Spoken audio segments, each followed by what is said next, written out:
During my brother's wedding, I disappeared with my ex.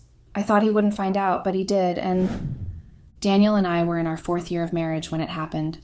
My brother's wedding was a blast, and everything was going well before my ex showed up. I don't even know who invited him or why he was actually there. I think he came to destroy my life, and well, that went well. I hoped Daniel wouldn't find out, but he did, and here I am, abandoned and alone. Throughout our relationship, Daniel loved me more than I deserved. He did everything for me, and he won the hearts of everyone, including my family. Sometimes I even felt they loved him more than me, and he loved me more than I loved him. My life was perfect, until it wasn't. After 2 years of dating, Daniel and I got married in a simple ceremony with just a few people around to witness. And as I said, it was all perfect until it wasn't. Mike just had to show up. Mike was my first love, or so I like to believe. I really liked him, but our relationship was too toxic. One time, I wanted to go see my friend, whom I hadn't seen in a long time, and he got jealous and said my friend mattered more to me than he did. Another time, we were in a gathering, and I told my friends a story I had told him before, and he scoffed and said sometimes I just act too desperate for attention. When I told him it hurt me later, he asked me to grow up. I could go on and on with instances, but it just keeps making me question myself. Why did I go back to the jerk in the first place? I was just stupid and in love with him in a way that now makes me sick, and in the end, I still wasn't the one who gathered the courage to leave. He was. He never gave me a reason, just came back from work one day and he was gone. No texts, no notes, nothing. Tried contacting him since, but every time it went straight to voicemail. But just when I thought that no one could offer me anything more, he came, the man who saw me in a whole new way, who treated me with nothing but tenderness and patience, with a kind of love that I didn't know could exist. Unlike my ex, Daniel worked. He didn't wait home for me to bring the small change I got just so he could party with it like Mike did. He was a civil engineer in a company that designed residential buildings. He was there for me every moment. When my brother got sick, he was there. My mom went through a period of depression after losing her mother. He was there. He was always there, loving and supporting me no matter what. What a cliche, you may think, but hell, it was true, and I felt so lucky. He wasn't particularly handsome or bright, but there was a kind of safety about him that was calming to me. I'm sorry I didn't let you guys know how we met sooner. I've just been so wrapped up in everything. It was at the cafe where I worked. I was 24. He always showed up with a book in his hand and said hello to me with a smile on his face. It started with a coffee, then a walk, and the next thing I knew, I was in. I was a waitress at the time, but who cares? The fact is that I finally found someone who made me feel I was worth more than a big ass and tits was enough for me, until it wasn't. Because when I saw Michael in the hall that day, something woke up within me. With the way he left me back then, I believed we had unfinished business. And he wasn't much different. He had the same way of looking at me like I was still his. He had this charming smile that I just couldn't resist. Like, he just knew how to rattle me, how to trigger things I had long ago buried. Daniel was sitting at one of the tables near the orchestra with his cousin and a colleague he had brought along. He didn't feel so much at home in noisy surroundings like this, but he did it because he was part of my family. It's just like I said earlier, everything was fine until Mike appeared. I had already told Daniel about him when we first met, so he wasn't exactly pleased to see him. I introduced them, and they both fake smiled at each other. I could sense the tension, but why did I choose to leave with my ex that night? This is a question I've asked myself countless times ever since, because the truth is that it wasn't love. It wasn't even a healthy desire. I don't know, but I was a little drunk. I guess that, coupled with the fact that I was seeing Mike again, just made me remember that part of me that I had buried once. The impulsive part. The insecure girl who used to chase after love like it would be her last. Part of me missed her too. Just one whisper in my ear, and I left the hall with him. We went to the bathroom and had a quickie. I had never done that before, but there I was fucking my ex. Yet, I wasn't satisfied. I wanted more, so I foolishly went with him to his apartment. I know. I was crazy. I just don't know what I was thinking. Mike knew I was married since he met with my husband at the wedding, But I didn't know he was married too until I noticed pictures of him and a girl everywhere, even them dressed as a bride and groom. He'd cheated on his wife just as I had on my husband, and for some reason that made me feel less guilty. He said his wife was away for the weekend and that he was happy we met. We didn't say much about his wife after that. He waved it away with just enough indifference, as if it was something minor. Or so I thought. To me it was important, but the chemistry we had was bigger. I didn't leave, and I didn't just end up cheating on my husband, but on another woman as well. We remembered old times, when we were both broke and I hadn't gotten a job, but those times weren't really bad. I then asked him if he was still as toxic with his wife as he was with me, but he just smiled and said I was the toxic one. I don't even know what that was supposed to mean, but I smiled back and sipped some wine. But then I felt my ear, and I noticed one of my earrings was missing. I told Mike, but he waved it away and said it must have fallen in the washroom or something, so I didn't think much about it. He leaned back and we kept talking. Stuff came out of nowhere. Inside jokes, summer nights, dumb arguments we got into, when we were kids in love who thought the world would never touch us. Then I felt that pull again, and the next minute, I pulled him into a kiss. And shit happened. We fucked like we were teenagers, as if we hadn't made lives separately, as if we were not betraying people who had trusted us. Afterward, we lay intertwined on sheets that weren't mine, under a roof that wasn't home. We weren't asleep at first, but he didn't speak. Neither did I. That night, I didn't sleep much, and it was when the pleasure faded that guilt crept in. I had been staring at the frame that held the picture of Rachel on the nightstand, which was turned away now, face down. She didn't know I was there. Daniel didn't know where I'd really gone either, or what I had done. I was surprised he didn't even call, but I didn't think much about it. By morning, when Mike moved closer to me and touched my fingers with his, I jerked away. I told him I needed to go, and that I didn't know what I'd tell my husband. But he didn't seem to care even the least. He just got off the bed, grabbed his clothes, and walked out. I was confused, like why was he acting like we didn't just have a moment last night? But that wasn't the worst part. A few minutes later, my phone chimed. It was a text from him saying he left some change at the dining table for my cab. When I went home to Daniel, my hair reeked of Mike's perfume, and my body sore in all the wrong places. He sat in the kitchen, dressed in his pajamas, taking a cup of black coffee. He didn't look up right away. I said hello and apologized for sleeping out without letting him know. He finally looked at me, but I couldn't read his expression. He just asked if I was okay. But the guilt in me didn't let me look him in the eye, so I just looked away and told him I was fine, but I felt a little dizzy at the wedding, and I didn't want to go too far away, so I crashed at my mom's place, since it was easier than driving all the way back home. At first, his face remained expressionless, but then he smiled weirdly and just asked why I didn't call him. I said I intended to, but I fell asleep. He nodded, quietly, and turned away. Then he sipped his coffee and said he was just grateful I was all right, and that he was worried so next time I should let him know. I said I was sorry and walked up to him. We hugged and I remained there, my head on his chest, but his heart wasn't racing, probably because he already knew. I didn't realize it then, but some days later things began to shift. Little things at first. His smiles began lingering for a second too long. His questions seemed just a touch too calculated. He would drop little tidbits like that, and I would stop in my tracks, like he'd ask whether I've always liked red wine, or say he's never been to the other side of town, which happened to be where Mike lived. Every sentence had a second meaning to it. One night, I was in the bedroom scrolling through my phone and I thought Daniel was out, until I looked up and saw him at the door just studying me. I jumped off the bed and held my chest. How did I not know he'd been there all that while? He just sighed and out of nowhere asked if I was sure I was at my mom's that night. I froze, and my heart suddenly started beating faster. Why was he asking again like he had found out? I lied again and even told him he could ask my mom if he wanted. But that's because I knew he wouldn't.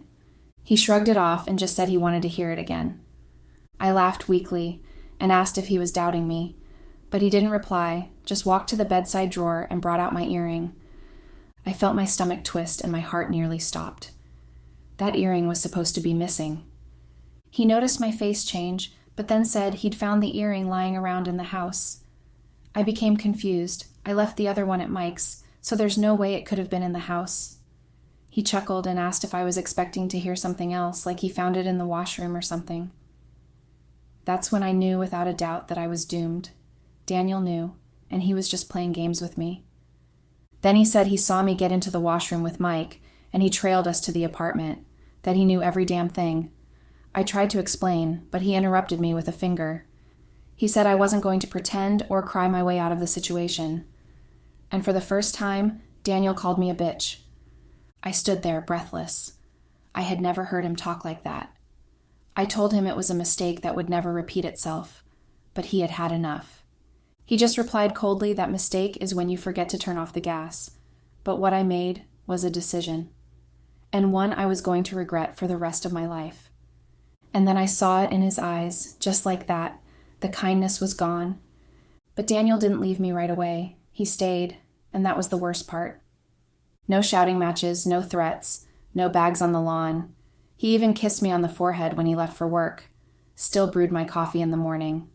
But this was something colder than hatred, and behind those little gestures, he wanted me to rot slowly, and he wanted me to feel every bit of it.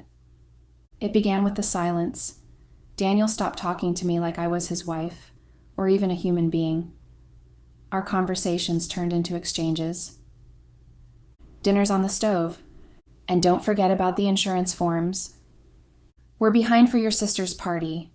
Not I love you, not how are you, not even a good night, just a cold function, a machine posing as a husband. Then came the gaslighting. He started moving things, my jewelry, my charger, even my toothbrush, so that I questioned my memory. I'd return home to find the bed made differently, the lights off in rooms I could have bet money I'd left on. You probably just forgot, he'd say, with a gentle smile that didn't reach his eyes. I discovered one morning that my favorite silk blouse was ripped after seeing it in the laundry. He swore he didn't touch it. You must have caught it on something, he said. Every day was like living in a haunted house with their nobody home ghost. He was playing with my mind and watching me lose my mind. And yes, I probably deserved it and more, I know, but it made me feel like I was losing my mind. Finally, he got my friends to hate me. One after another, I began to get ghosted. No replies to texts, no invites to brunch. Weeks later, I got one message from my best friend at the time, Nina. We knew each other from high school, but suddenly she didn't want to have anything to do with me anymore. She said I used to be someone she looked up to, but now she was just disappointed and didn't know what to think. I tried to reach her because I really needed someone to talk to, but she wouldn't let me in. I later found out that Daniel had dinner with her and her husband, and he told them everything. But that wasn't all. He hacked into my laptop, quietly. I only found out when my saved passwords disappeared, my emails began bouncing, and my old messages, including the one I had sent Michael the day after the wedding, turned up on my work manager's desk. I got called in. He gave me the scolding of my life. He said if I was going to keep mixing up work with my personal life, then they'd have to lay me off. Daniel had humiliated me in all possible ways, and he didn't have to put his hands on me to do that. Then came the final blow. He had taken a photo of me and Mike at the entrance of Mike's apartment. I looked like I was having the best moment of my life. He left it on my pillow, no note, no explanation. Just a picture of the moment your girl here thought she'd gotten away with it. I broke down that night and cried on the bathroom floor. My body convulsed so badly, I was afraid I would throw up. But the door to the bedroom remained closed.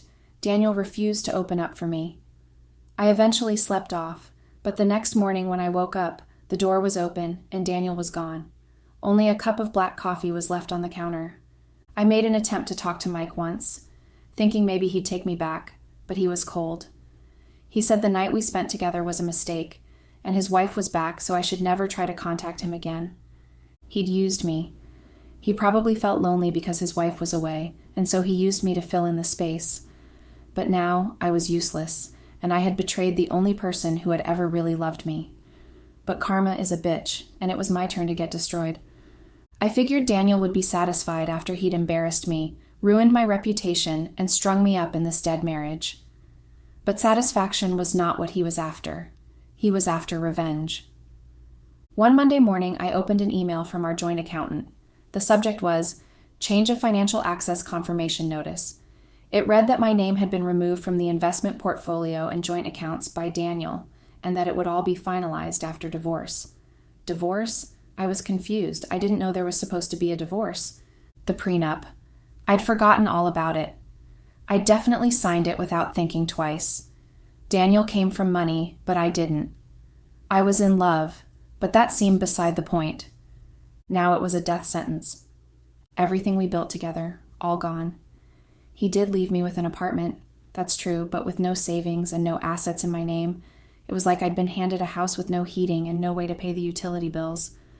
When I tried to reach the lawyer, I was informed that Daniel had already filed. The petition cited emotional abandonment and breach of marital trust, and in the blink of an eye, it went public. I don't know how, but Daniel somehow leaked it to the press. First, a local gossip blog got a hold of it. Husband betrayed after wife leaves him for old flame when he attended his brother's wedding. Man files for divorce. Then it ended up on social media. They never used our names, yet people knew. Our circle was tight. It spread fast. People I barely knew would repost it, adding their own commentary like, "Some people never appreciate what they have. Karma. This karma, that." Even at the gym I visited, women whispered in the gym, and whenever I walked in, I could see them pointing fingers. Eventually, I stopped going there, but nothing changed. From friends I hadn't heard from in years to those I spoke to daily, my inbox was filled with the disappointed, the angry, and those who were feeding off the scandal. My face was no longer mine. It was his story now. The worst of it? He never once lost his cool. If anything, the wilder his behavior, the more polished he looked. Polite, sympathetic, like a guy just trying to pick up the pieces after a betrayal. He was asked to speak at the relationship seminar one time. I don't even know who the hell invited him, but he was there. And for some dumb reason, someone decided the topic should be resilience in the face of betrayal. Like, what the actual hell? I watched the footage online. He smiled charmingly when he said, "Forgiveness doesn't always equate to staying. That there are times when it requires you to allow someone to climb and also destroy themselves as you rise." There was applause after. I puked in the bathroom after seeing it, but it still wasn't over. 2 weeks later, I was issued an official invite, sent on thick cardstock with gold embossing. It was for Daniel's engagement party. He was fucking engaged to a woman I'd never met or heard of. Word around town said she was a brilliant, quiet PR executive. I know there was a specific reason for the invite, not to be kind, but to rub it in my face that someone else would have what I had taken for granted. The girl was pretty, well-connected, and her very name would unlock doors, qualities I never had, and he made sure the entire city knew about it. It was the last move in a long game I didn't even know I was playing. I was humiliated, so I turned in my resignation at work. They were probably going to fire me anyway. I made no arguments or no drama, just a brief, professionally cold email and an empty farewell to the workplace where I once felt so valuable. When I went to pack up my stuff, people still whispered as I passed, and my boss hardly said 2 words to me as I exited. He didn't need to. Daniel had scorched the earth that I walked on. The office was the final thread that connected me to the life that I used to have. And now, even that was gone. My knees shook by the time I got to the parking garage, not with sadness anymore, but with the empty silence that follows when you have lost everything. My friends were gone. The community I used to be a part of had abandoned me. Even total strangers appeared to know of me. I became a cautionary tale, a whisper at weddings, a tale the powerful like to tell about themselves to elevate their moral status. Even my sister cut contact. She said I'd embarrassed them all, and that both my parents were really disappointed. But they were the only ones I could turn to. No one else would accept me at that point. Alone, unemployed, forgotten by nearly everyone. I live with my parents now. They are not my biggest fans, but they are good people who couldn't let their daughter live on the streets. I still think about Daniel sometimes, but I try to go on no matter how difficult it is, and no matter how destroyed I am. Life never stops. It goes on. And mine is going on in one way or another. Thank y'all for journeying with me, guys. I'm not dropping any updates, because this all happened about a year ago, and nothing's changed since. Plus, I don't want y'all rubbing everything in my face all over. Just wanted to share my story and feel a bit free. So, thanks for listening. Your girl, Hannah,